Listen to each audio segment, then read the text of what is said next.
Hey guys, it's Dar. Peace, love. I wanted to come on today and talk to you about a subject that I started on my last video that I did some research into so I could share it with you. And that subject is what's called the dark web. And I'm going to tell you what I learned about it. But first, I want to talk about a Hollywood producer, 42-year-old David Pierce, that was just sentenced today, accused of being a serial rapist.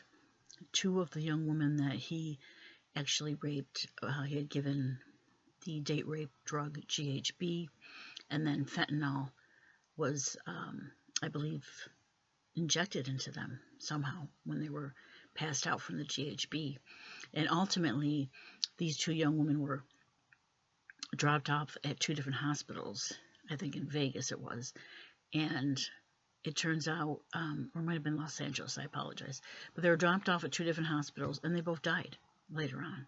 And this is what started, this happened, I think a year or two ago. After that happened, it started an investigation into this man. And the reason I bring this subject up is because, as you know, I always tell you that we are spiritual beings having a human experience. And for whatever reason, there's a lot of sexual crimes, for the most part, against children and women. Now, that doesn't mean it doesn't happen to men, because it does. But the sexual abuse is far outnumbers that of men by women, because there's many more women and many more children that are abused sexually. And I have 3 sons. They're all young adults now. They're men. But when they were younger, I felt it was really important for them to, number one, respect themselves, which meant respecting their bodies, respecting their mind, respecting their soul, respecting who they were. And I'll share a story with you that my oldest son had come to me. He was about maybe 11 or 12. And he had told me that the other boys at school were teasing a young girl who was about the same age, 11 or 12, saying to her, oh, she likes to give blowjobs. Oh, yeah, let's go talk to her and see if she'll do that. And this bothered my son. And he said, Mom, should I say anything? And I said, yeah, you should say something. You should say to her, have enough respect for yourself, and I have respect for you, to not do that with any of these little boys, because they don't really care about you. Care about yourself, respect yourself. And he did that. And he actually became friends with that young lady after that. I always taught my sons to be respectful of females, that a female is not just a body that is there for you to do as you please with. And I wanted them to understand that they needed to respect themselves enough where they're not so into their own body that they don't know how to control themselves. Because for whatever reason, some men can't control themselves. If they see a woman or a female, they feel like they are, they don't know how to control those senses or sensations. Now, it's not all men, but some is what I'm saying. Ones who end up doing things like this, David Pierce did. It's so important, moms, for you to teach your young sons to love and respect themselves and love and respect women. And that women are not just an object. It's not just a body for you to objectify. And it's not there just for you to use to make you feel better. That was always important to me, to get my sons to understand. And I hope other mothers are doing that. And you know that I am a sexual abuse advocate of children. And I'm also a sexual abuse advocate of anybody, really, but mostly of children, because they have a smaller voice and they need somebody to stand in the gap for them and protect them. But I think it's so important that we teach our young men and our young women to love and respect their own bodies, and that nobody has the right to put their hands on them in any way, shape, or form, be it sexual or otherwise. Everybody has their personal space. And I would tell my sons when they were younger, this all is your personal space. And if somebody touches you in a way that you're not comfortable, just tell them, please don't do that. Don't touch me. If they don't listen, then you go to somebody you trust and tell them. It's so important that we give our kids those tools. And it's so important for our young women or women, all women really, to protect themselves. Because I don't understand why, for some reason, I remember being 18, 19, 20 years old and being followed when I would come home from my job by men in cars. I remember an incident when me and a girlfriend of mine, we were both 19, we had hung out at her house. We had an agreement that when we parted from each other, that we would walk each other halfway, and then we would get to our homes and call one another to say, hey, I made it home. Well, this particular night, it was a summer night, and her and I had walked each other. We parted at the corner and gave each other a hug. I'll call you when I get in the house. Well, as soon as I'm walking in my house, which was still another couple blocks away, the phone's ringing. Now, mind you, it's 11 o'clock at night, and I ran up to grab it so I didn't wake anybody else up in my house. And it was her, my friend. And she's like, oh my God, you just wouldn't believe it. I'm like, what happened?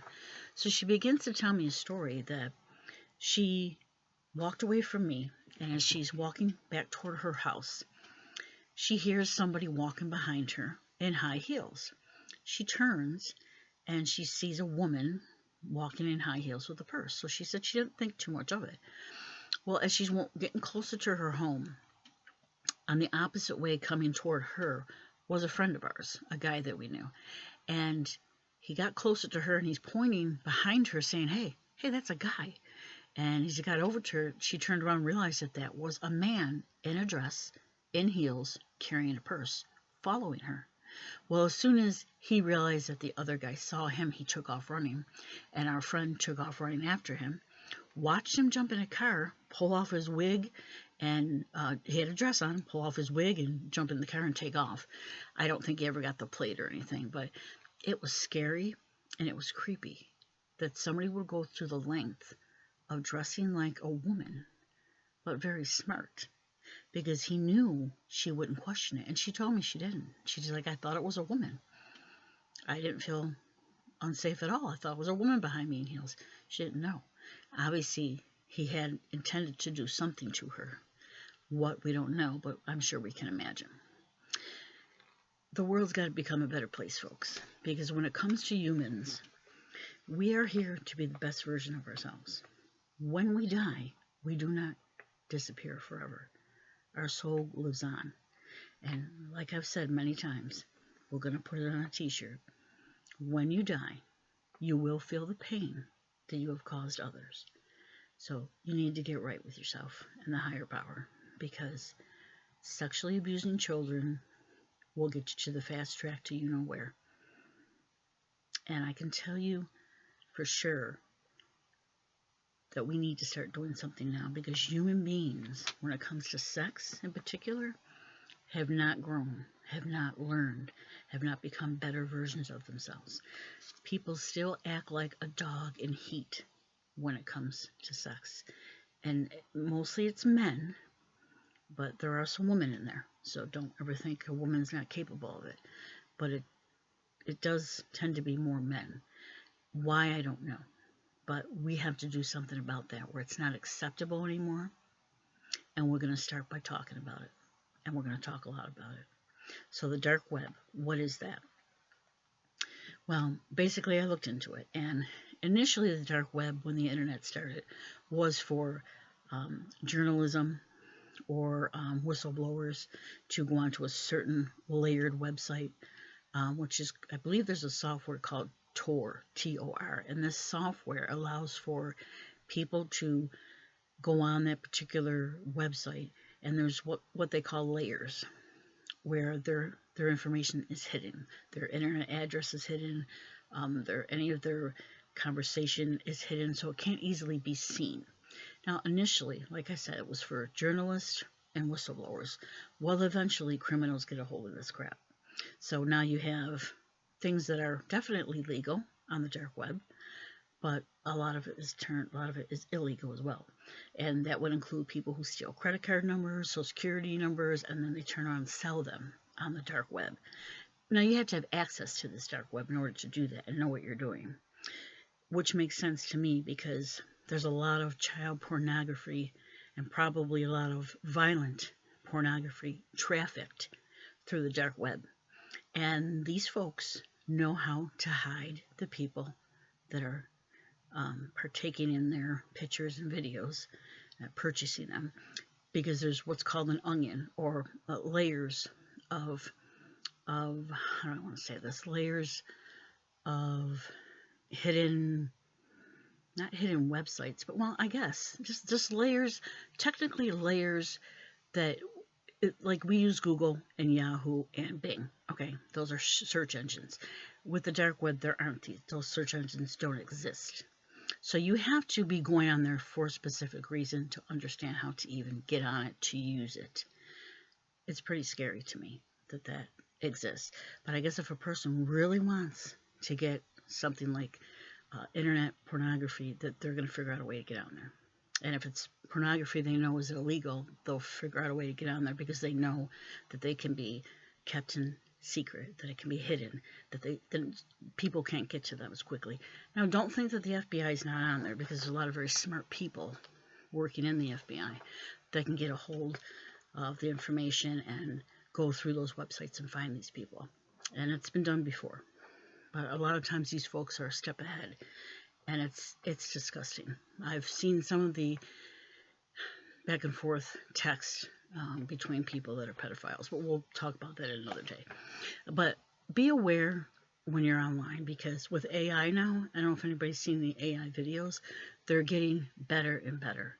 They can take a person's image and put that person in any scenario they want, even though the person's not really there, but it appears like they are. And what concerns me about AI is the child pornography and what they're going to be able to do with that. And I know sometimes people say, oh, well, wouldn't you rather have it be AI and that's not real kids? No, because the person that's watching that is likely going to attempt to do what's being done on those videos to a child. So it doesn't matter if it's AI. It doesn't make it okay. What makes it a problem is folks who need help, pedophiles, who for whatever reason are low vibe energy beings, and they don't understand anything outside themselves other than sexual satisfaction.